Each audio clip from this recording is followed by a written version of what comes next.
Olá, meus queridos, tudo bom? Essa é a nossa videoaula para nós estarmos sanando ou resolvendo as atividades que eu passei a vocês referente às páginas 273, questões 1, 2, 3 e 5, página 276, questões 1, 2 e 6 e página 277, questão do Enem de 2013. Nós vamos começar a correção com a página 273, questão de número 1. Vamos a ela? Número 1. Qual foi a influência do pensamento iluminista para o desenvolvimento científico do século XVIII? Vamos analisar, pessoal.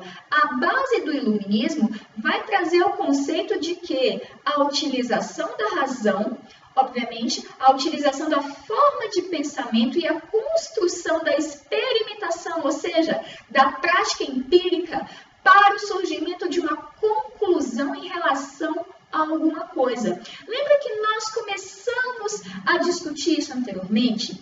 Anteriormente, eu posso construir a hipótese em relação a alguma coisa, mas para que eu chegue a essa conclusão em relação à hipótese, eu tenho que me utilizar do raciocínio, ou seja, da utilização da razão para a criação empírica da experimentação e, finalmente, a chegada de uma conclusão. É assim que o surgimento da revolução científica vai começar a se estabelecer dentro do século XVIII, que vai ter, obviamente, uma grande influência da revolução científica que adveio, no caso, veio do regime iluminista. Tudo bem? Questão de número 2. Cite as principais características do liberalismo político e econômico teorizados por John Locke e Adam Smith. Primeiro, gente, passamos a avaliar o conceito de John Locke. Inicialmente, John Locke defendia um princípio denominado como direitos naturais do homem. E ele passou a defender o quê? O principal direito natural do homem é o direito à liberdade. Dessa forma, por conter a liberdade, o Estado deve garantir a estrutura de liberdade para todos os seus indivíduos. E nessa garantia de liberdade, o ser humano, a partir de então, poderia ter a garantia também da sua produção econômica. Se eu sou livre, eu posso ter, obviamente, a liberdade de produção da melhor forma possível para que eu desenvolva o meu aspecto econômico e de sobrevivência. Tudo bem? Enquanto o Adam Smith, ele acreditava em que, se o ser humano ele nasce com o direito natural à liberdade, aquilo que ele produz não pode ter intervenção do Estado. Novamente, aquilo que ele produz por meio do trabalho não poderia ter intervenção estatal. Muito bem. Questão de número 3. Leia o texto a seguir e classifique as alternativas entre verdadeiras ou falsas. Vamos lá. Que nunca percam de vista o soberano e a nação o fato de a terra ser a única fonte de riquezas e que a agricultura as multiplica. Que a propriedade dos bens de raiz e das riquezas mobiliárias seja assegurada aos seus possuidores legítimos, pois a segurança de propriedade é o fundamento essencial da ordem econômica da sociedade.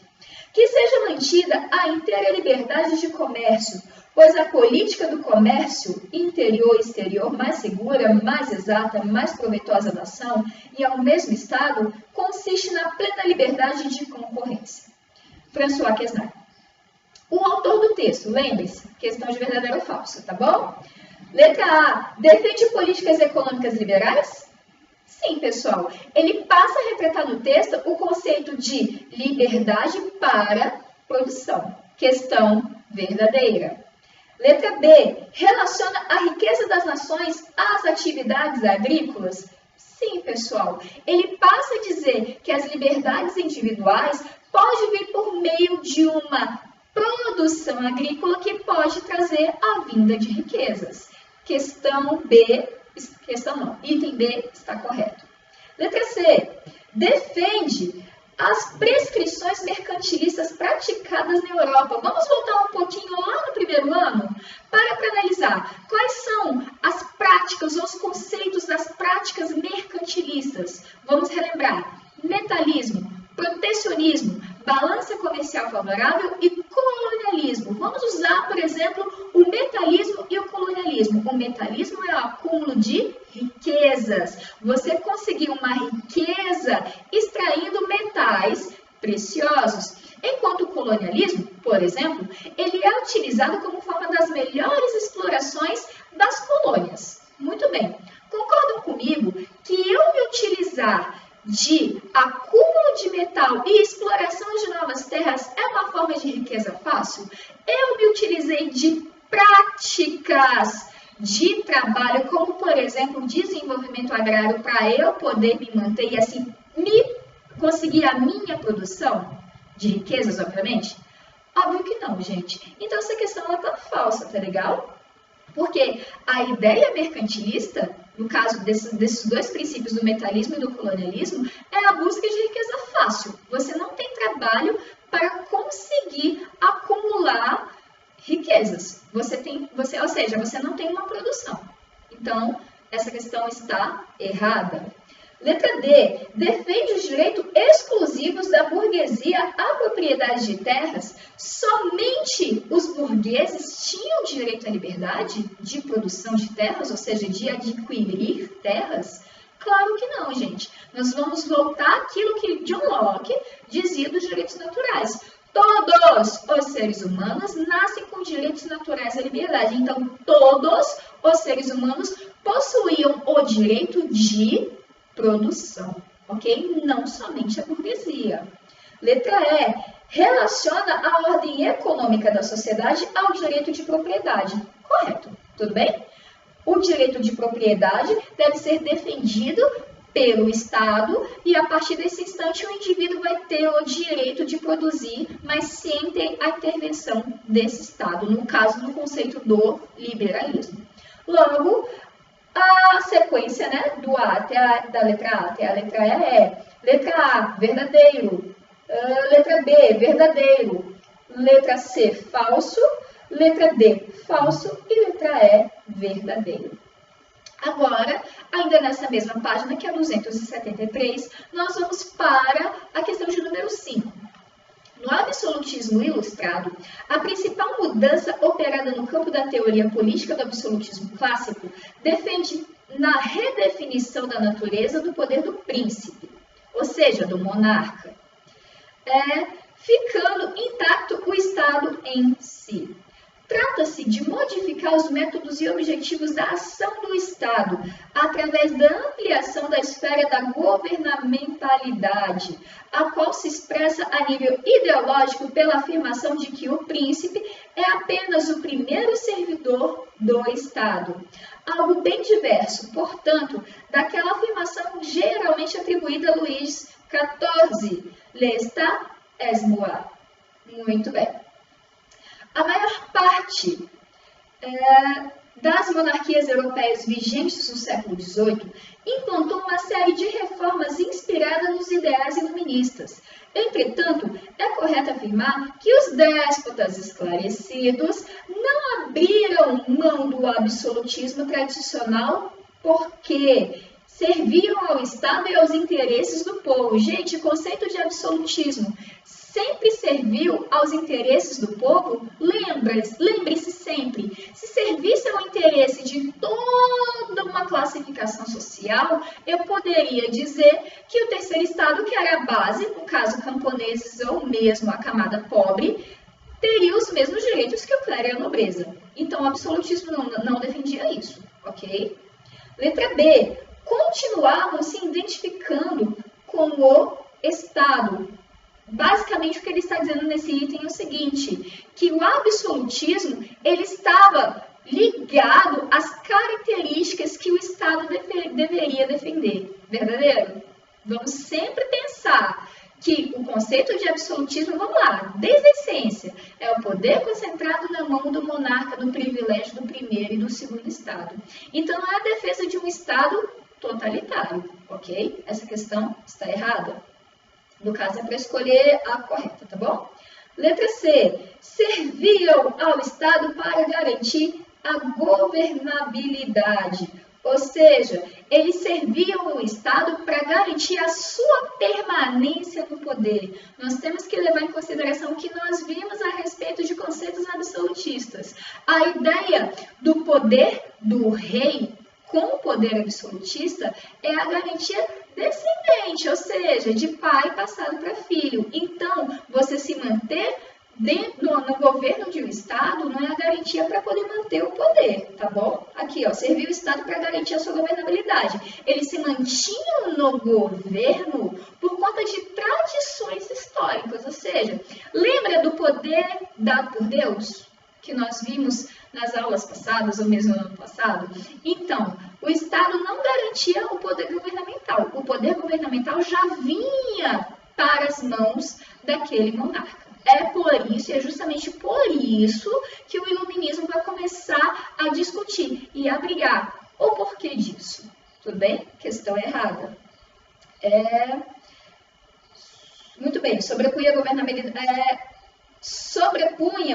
a governabilidade à força do Estado. Queridos, novamente, eles não poderiam sobrepor, no caso os monarcas, não poderiam sobrepor o poder acima do Estado, porque eles eram caracterizados o Estado, eles eram os representantes e o próprio Estado. É só a gente analisar o que está aqui, ó, na última frase do texto. Luís XVI dizia: o Estado sou eu. Não existe distinção do que é o território e do que é o governo do rei. Todos eram um só. Então, essa questão está errada, ok? E letra E, agiu por meio da organização de um Estado forte e centralizado.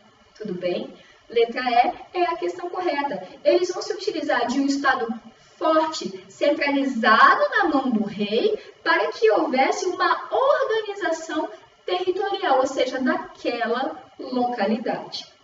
Essa questão é um pouquinho complicada de se interpretar, mas lendo, aos pouquinhos a gente consegue organizar. Tudo bem? Questão 5, já esclarecida. Qualquer dúvida nós estaremos sanando nos nossos encontros, tudo bem? Ou mesmo por e-mail. Página 276, vamos a ela. Página 276, eu pedi a vocês a questão de 1, 2 e 6.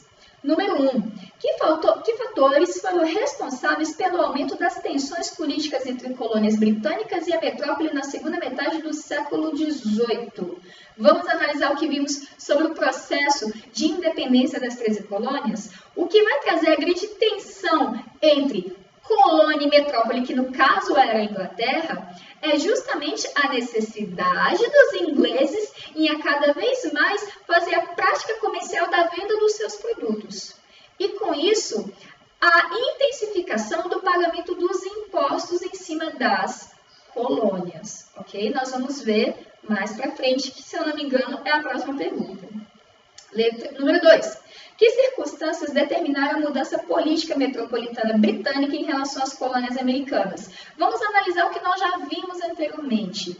As 13 colônias americanas, elas eram divididas entre centro-norte e sul. O centro-norte tinha uma liberdade comercial denominada ou desenvolvida sob o critério de comércio triangular, enquanto o sul vivia num sistema de pacto colonial e um sistema de plantation, conforme nós já vimos anteriormente. Mas, como eu falei para vocês, referente à questão número 1 dessa página, a necessidade que os ingleses tinham de vender os seus produtos industrializados devido à vinda da Revolução Industrial fez com que, a todo instante, eles ganhassem grandes concorrentes dentro da Europa, o que vai gerar um conflito denominado como Guerra dos 7 Anos. O principal país dentro dessa guerra, que foi a Guerra dos 7 Anos, que vai lutar contra o domínio comercial inglês, foi a França. Nós já vimos anteriormente, a Guerra dos 7 Anos foi vencida sim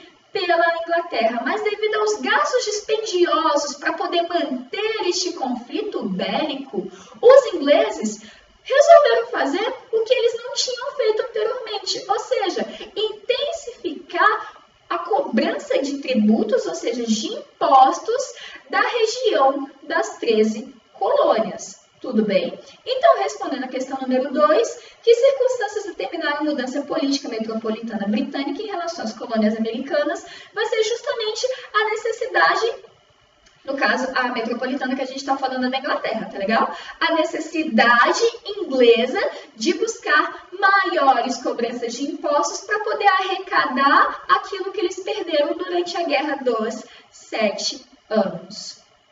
Muito bem. 276 ainda, questão de número 6. Para os índios, a independência dos Estados Unidos foi negativa, pois a partir dela aumentou a pressão expansionista dos brancos sobre os territórios ocupados pelas tribos indígenas. Para os negros escravos, foi um ato que em si nada representou. Temos notícias de um grande número de fugas durante o período da Guerra da Independência. No entanto, nem a Inglaterra, que dependia do trabalho escravo nas áreas como a Jamaica, nem aos colonos, os sulinos, em particular, interessava que a Guerra de Independência se tornasse uma guerra social entre escravos latifundiários, o que de fato não ocorreu. Eles estão falando do processo se, após a era da independência dos Estados Unidos, houve direitos igualitários para todas as pessoas que residiam no local, inclusive territórios indígenas e a mão de obra escrava africana. Entendido? Letra. Aliás, vamos ver o que ele quer, né? Com base no texto acima, é correto afirmar que o processo de independência dos Estados Unidos caracterizou-se pela letra A, contradição entre o discurso libertário e a prática escravocrata. Vamos analisar. Qual é o discurso do liberalismo? Todos nascem com direitos naturais. E o principal direito natural é o direito de liberdade. Tá vendo essa questão da contradição? Se tem o direito à liberdade, seria justo, após o processo de independência que teve influência das características iluministas, liberais iluministas, o conceito de se manter um regime de mão de obra escrava? Vamos guardar a letra A, tá bom? Letra B. Luta sistemática dos colonos contra a escravidão. Todos os colonos foram lá e libertaram os escravos ou lutaram massivamente contra o regime escravocrata? Não, né, gente? Os princípios de sistema de mão de obra escrava e sistema de plantation continuou nos territórios do Sul após a independência dos Estados Unidos. Tudo bem? Letra C. Supressão da escravidão nas colônias sulistas. Supressão é acabar. Acabou a escravidão nos territórios do sul dos Estados Unidos? Acabei de dizer a vocês. A manutenção de mão de obra escrava e monocultura continuou. O sistema de plantation. Tudo bem? Letra D. A adoção de uma política libertária nas colônias. Eu posso dizer que tanto os territórios do norte quanto os territórios do sul mantiveram uma política de liberdade social? Não, né, gente?